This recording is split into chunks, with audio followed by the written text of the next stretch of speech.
क्या आगे होगा। अब आइए समझते हैं कि अरब देशों के बीच ईरान को लेकर क्या रुख हो सकता है। ईरान और तुर्की अरब देशों से बाहर है। ऐसे में रईसी की मौत के बाद कौन कौन से देश ईरान के साथ हैं और कौन कौन से वो देश हैं जो सोच समझकर कदम उठाएंगे, इसे समझना आपके लिए बहुत जरूरी हो जाता है। ईरान की खामोशी महातबाही की आशंका की ओर इशारा कर रही है। अब आप समझ लीजिए कि वो कौन कौन से अरब वर्ल्ड के देश हैं जो ईरान का साथ नजर आएंगे। उसमें इराक, सीरिया, लेबनान, यमन, फिलिस्तीन और जॉर्डन, ये वो देश है जो ईरान के साथ नजर आएंगे। लेकिन जो ईरान के साथ नजर नहीं आएंगे, अब उन देशों की लिस्ट आपके सामने हम रखने जा रहे हैं जिसमें सऊदी अरब, यूएई और कतर है। और वो देश जो अनडिसाइसिव नजर आते हैं या हाँ ना कहने वाले देश नजर आते हैं, उसमें मिस्र और तुर्की हैं। किस तरीके से श्रीवास्तव सर इस पूरे मसले को देखा जाना चाहिए, क्योंकि इस पूरे मामले में अभी ये साजिश है या हादसा पूरी तरीके से साफ होना बाकी है, लेकिन इशारा अमेरिका और इजराइल की तरफ से किया जा रहा है कि उनकी कोई साजिश हो सकती है। और अगर ये साबित हो गया तो किस तरीके से अरब वर्ल्ड में इंप्लीकेशंस होंगे वो समझना जरूरी है। प्रतिमा, पहली बात तो पैनल ने एक तरीके से ये अपना मत दिया है कि शायद ये कोई न कोई साजिश है, लेकिन कुछ चीज़ों को और समझने की ज़रूरत है कि रईसी का ईरान के पावर स्ट्रक्चर में क्या रोल था, क्या उनके जाने से कोई वॉइड आएगा और क्या कोई इंस्टेबिलिटी आएगी।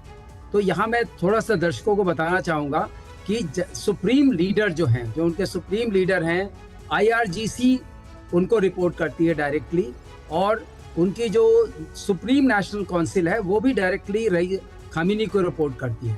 तो इस केस में होता है कि ईरान के पावर स्ट्रक्चर में जो एक्सटर्नल फोर्सेस के साथ डील करता है उसमें उनकी पॉलिसीज में, नीतियों में कोई फर्क नहीं आएगा। तो अगर इस प्रेसिडेंट की अभी तक कोई फैक्चुअल ऐसी चीज सामने नहीं आई है, हमारे विंग कमांडर आलोक ने अच्छे से बताया कि अगर ऐसा कुछ होता, कोई ऐसी बात होती जो कि इसकी शक की साजिश की चीज होती, तो जरूर जो इंटर एयरक्राफ्ट कम्युनिकेशन होता है उसके थ्रू कुछ न कुछ आशंकाओं की शक की सुई हमें पता चल जाती है अभी तक। लेकिन अभी तक कोई बयान ईरान की तरफ से नहीं आया है, इन्वेस्टिगेशन नहीं आया।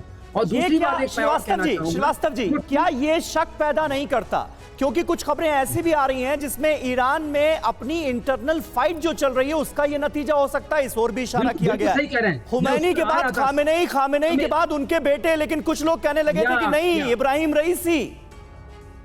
आप जो कह रहे हैं ये दो चीज, एक आपने अभी अच्छी बात कही है समीर, ये जो हार्डलाइनर्स वर्सेस मॉडरेट्स के बीच की जो एक लड़ाई है, और रईसी जो है हार्डलाइनर थे और परसीव्ड एक तरीके से सुप्रीम लीडर थे, क्योंकि वो 85 साल के हो चुके हैं। बिल्कुल। तो इसको लेकर के भी अंदर की भी खबर आ रही थी। और ऊपर से एक बात मैं और बता दूं कि जो बेल 212 हेलीकॉप्टर था, ये 1979 से पहले का खरीदा गया था और सैंक्शंस उसके बाद चल रहे थे।